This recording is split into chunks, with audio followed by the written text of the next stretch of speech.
And we are back, baby. Hey, And we are back, baby. Still game one. A lot of action. Might be closing down here. Yep. Now, admittedly, this one has been pretty back and forth. It's really unfortunate that we're losing the battle against the internet service provider here, it feels like, because this has been an absolutely wild game. And very, very back and forth. It does appear as though, despite this Magma Opus coming down, that the Grixis player has pretty firm control in this game. We'll see what these two cards are once they get drawn. Remember, Mastikor going to be tapped out here. If Corpse Appraiser comes down, maybe finds, I don't know, Spell Pierce or something like that, then I think the game ends, right? It's over. In response, you copy a corpse. Yep. Not looking super great.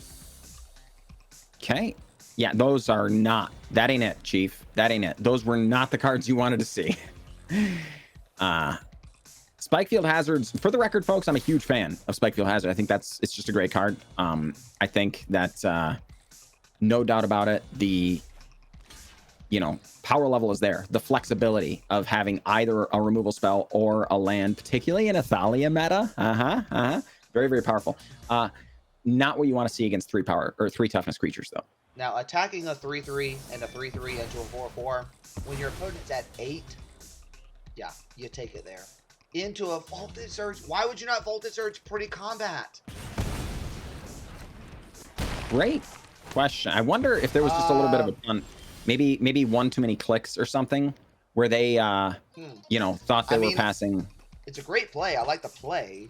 For sure. I don't know what we can do here as the hero of the hand, but why not Voltage Surge pre-combat and just hit him for a guaranteed 6? Put him at 2.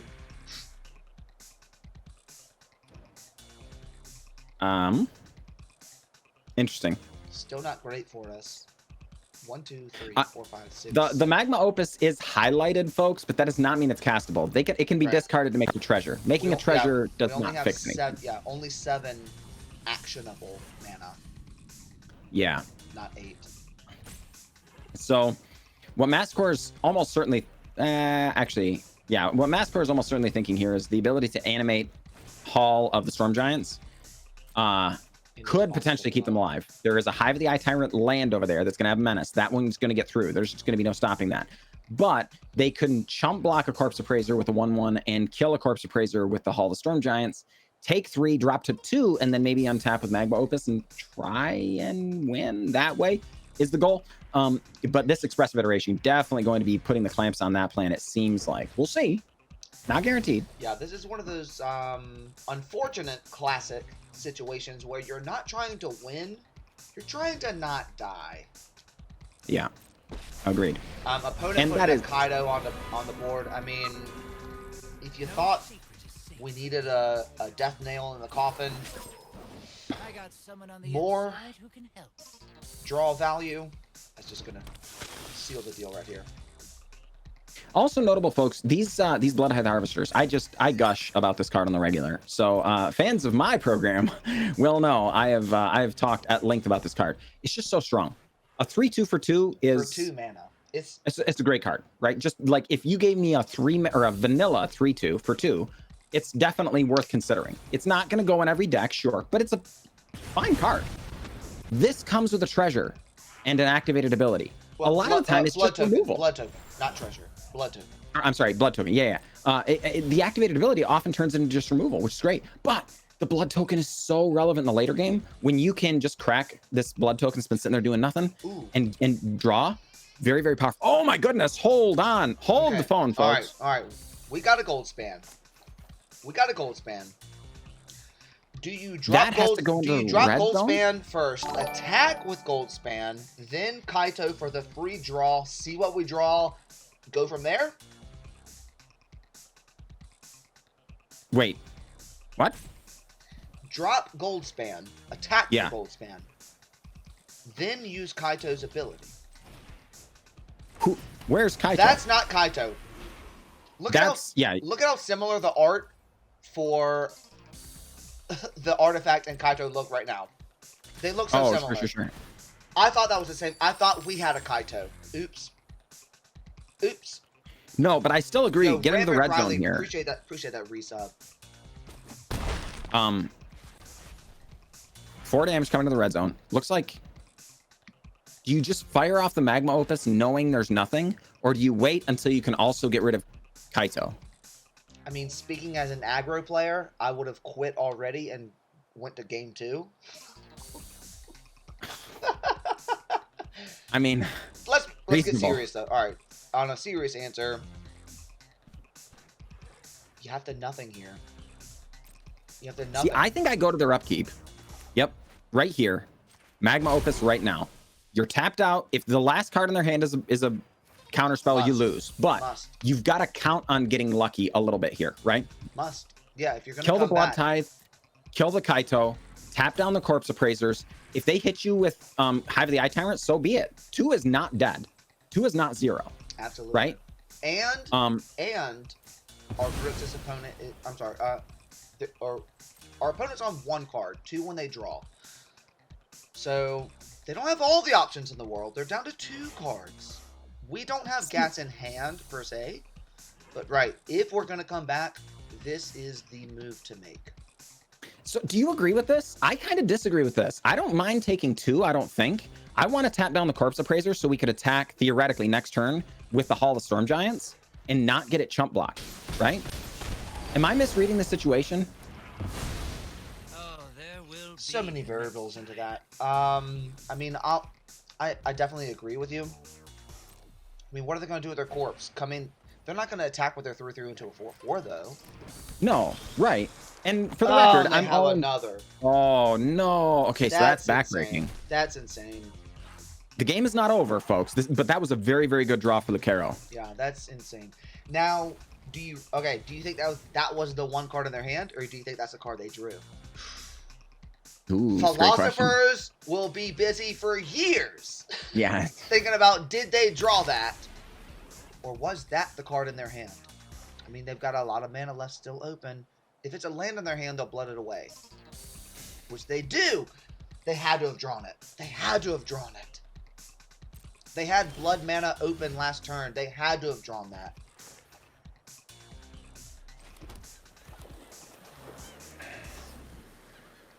All right. 27 mana available. So you go for it, right? Do you? I mean, you've got to play removal on something and then fly. Well, I mean, go. but do you animate the Reckoner Bankbuster as well, and then animate the Hall of the Storm Giants and just say, dodge this? Is that where you're at? We're at 5. John, we're at 5. What are we waiting for? See, I agree. See, I don't know why. That's what I'm saying. Why not activate? What else? I'm saying I agree with you. Yeah, what else are we waiting for? We're at 5. We're about to die. You Agreed. go in. They have to block. This is a forced block situation. If they don't block, they're... Yeah, no, they were dead with this attack as well. But that's what I mean. This line opened them up to, like, Voltage Surge or something like that, right? Where that before they cracked the blood token. Do we take a braid out?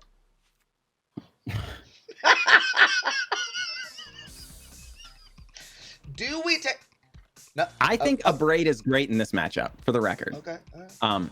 Because the 3 toughness removal, very, very strong. It's also unconditional. I don't love pulling the voltage surges because it's so important, but I also don't hate it either because I like the spell. You have to get, spell pierce, essentially a dead card. I love getting rid of that. I don't know. I don't know. I'd rather keep a flame blessed instead of an abrade because it's possible for a gold span. Or I'm sorry, a voltage surge. Yeah, a crewed up bankbuster. Fair. How do you feel about that memory deluge hanging out there? This game's gonna go long, almost certainly. You put it in, right? You put it. Yeah. Okay, so sure enough, especially because it's a Mastikor agrees. one-off. If they trade a braid for memory deluge, yes. My dreams are coming true. They just traded the Abrade for the Memory Deluge. If I was going to trade one card for one card, that would be it. So, fine. I'm not going to argue. I do think that's probably an upgrade. But I would say that, like, in this matchup, at least, Abrade gets the Corpse Appraisers. Very, very relevant. It gets Blood Tithe Harvesters that would be causing you problems otherwise. It does get the Reflection of Kiki-Jiki side. All of that stuff happens in this matchup. A lot of it was not so much happening in the mirror. But, you know, I mean, I also am not going to argue too much. Because I do think, given the context of it's either this one or this one, I would take the Deluge, I think. Right. Now, given that, right, and I agree with you as well. Everything you just said, you're going to a finals match where you just won game number 1. If you win this game, it's over. Yeah. That's something. That's another factor into what are you sideboarding. You just won game number 1. If you can just win this next one, it's over, baby.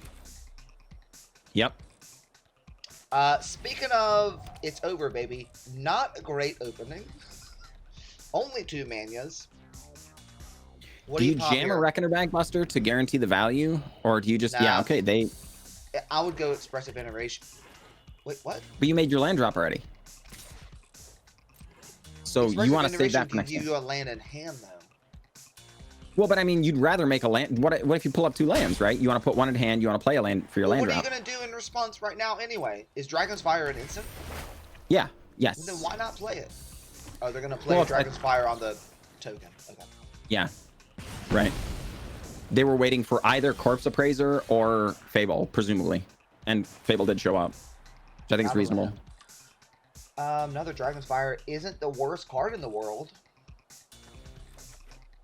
Is that no mana on top? 1 mana on top. Not where you wanted to be, though. Yeah, not looking great. Could be a lot worse, absolutely, but definitely not great.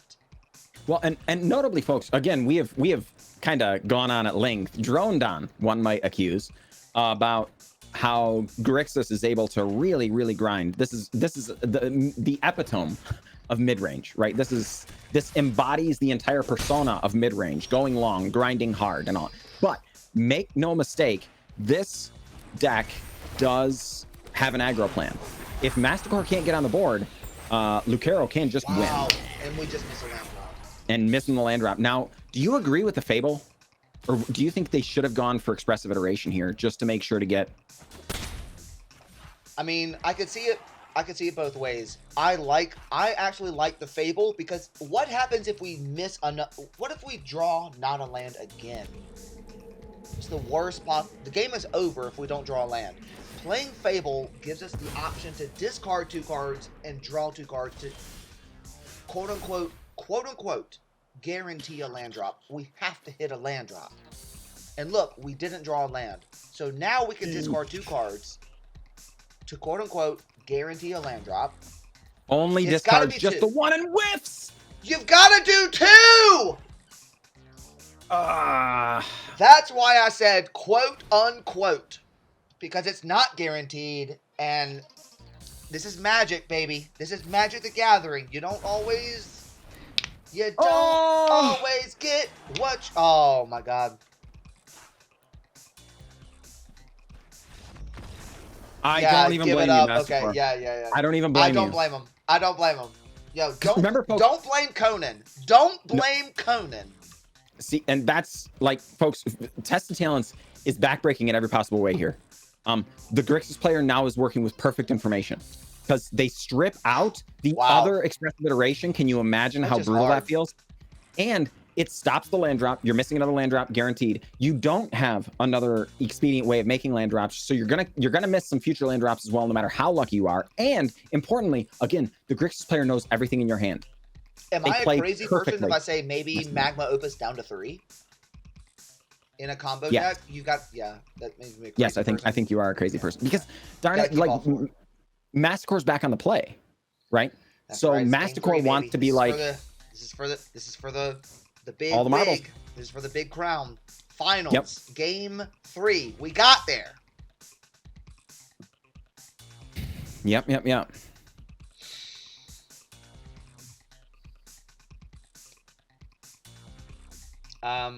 A braid is still in the sideboard, by the way. A braid is not being played. Notably.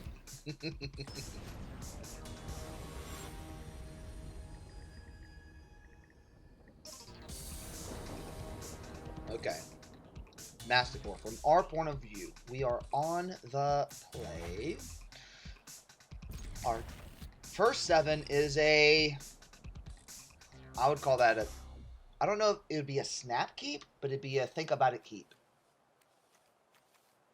See, I think with the Reckoner Bankbuster, with the Make Disappear on the play, I think this is a snap keep. Admittedly, the lands are awkward, and that's annoying. I mean, our lands aren't awkward. We have all 3 colors of our deck. That's good lands. I mean, but the Well, fact that they play it don't as have white? either. Wait a second. Why would you play? Okay. Because you only need just the 1 white source, so they're hoping to draw a dual land, right? They're hoping. But why would you do that? Why hope to draw a dual land when you have guaranteed white in your hand? Shouldn't we have played Needle one of Verge the others? Pathway. Duress. So what? Needle Verge Goodbye Pathway bank? is also a white, right? Goodbye bank. Yeah. Yep. Oh, that's brutal. That Duress pretty nasty here. Duress. What is this? Best of 3? Yep. Ah. Okay, so the second red does show up. That's very nice. There's the white. So now, do you loot away the Make Disappear now that your opponent knows about it? No. Well, we can draw first and then make that decision, right? Yeah, we draw first and then make that decision. I would give up probably the red land and yeah, maybe the Make Disappear and just go all in on gold spans. I don't think going all in on gold spans would have been bad there. Guaranteeing having 5 lands and just go gold span, you make them react. Knowing that Kikijiki's coming into play as well, That's fair. I don't know. Maybe guaranteeing 5 lands there into guaranteeing gold spans into guaranteeing a Kikums Jikums. But hey, Corpse Praiser goes away. Xander's Lounge goes away. No blue mana, notably, folks. Lucero, but hey, no blue mana. But hey, I'm just an aggro player. It's fair. So keeping Make Disappear in hand, though, when Goldspan attacks, not if, when Goldspan attacks, gives us 2 mana to make disappear a possible next spell. So it's not like this is a quote-unquote bad play, or like I'm upset about it. This is an amazing play. Well, and notably, or if Lucero targets Goldspan Dragon with removal spell of choice, whatever that ends up being. Did they miss a land drop? It gives. They did not. Okay. Oh. Yep. Girari. But this is very, very powerful, folks. This is about to be Crashing for 6, right? About to be sick. Generate 4 mana. Insane. Up to 8 mana on board. If Lucero can't respond to this type of value, this might be the game-winning turn. Yeah. Now, from Lucero's side, what cards should be looked out for? What cards are you worried about if your name is Lucero here? Anything with value. Well, but I mean, is value enough now? Like, Yes. Lucero's gotta get... Absolutely, value is enough. Ooh. Girari. Well, that's not Girari. A little bit of lag on my end. You make disappear this, right? Make him have another removal spell. Like Frozen said, let it go. Let it go. Really? This is lethal if it stays. I meant let it go like play disappear. Oh, okay, sure. Sorry. I thought you were saying let the Kiki Oh, Jiki let the spell it go. play? Nah. You make that shit disappear, son. Got him. Also notable, folks. Again, you might be thinking, yeah, but this leaves your Goldspan Dragons vulnerable. No. No. If they target your Goldspan Dragon with another removal spell, Get that that's going Mania. to generate a treasure. Oh, You we let the play. treasure Oh, resolve. whoa, we play. I thought we would hold Jirari in the hand though. I mean, Ooh. this makes sense because Ooh, I all thought you we need would. is the Valor stance, right? I thought we would maybe hold Jirari in the hand just because. What? 3 mana. Now they're missing a land drop. This is a very, very close game 3, by the way. Yeah. Very close. Coming in hot for the Goblo. You just take this, right? I mean, yeah. What's the difference between 18 and 16? Not much. Take it. Stress. Wow. We still have flyers. Hinata. We have 12 damage on the board. So the great thing about this, folks, this is game if they can't respond to 12 damage flyers. Well, and if they do respond, like the problem is if you go for reflection first, they respond with a removal spell, and then your reflection activation doesn't go off. Like if this. you resolve this Hinata, then your opponent blinked first. You still get to make an extra dragon here. This is backbreaking. This is brutal. Bop, bop, bop. Put them at, what, 4? 2, yeah. Oh, 2. Yeah. And then, girl, look at that board state. Now, notably, folks, Hinata is legendary, so copying it doesn't help, right? Also, if they get rid of the Goldspan Dragon, that's fine. It's open deck list, so us playing as Mastikor, we know they are not playing board wipes. So, yeah. I think it's kind of all she wrote here. Yep. Notably, Infernal Grasp also offline, so maybe they drew another copy of Infernal Grasp. You lose 2 life. That's not where you want to be. When you're at 2 life. Any flyer getting in. Yeah, that's it. Yep. Crazy last game. Wow. Went all the way to game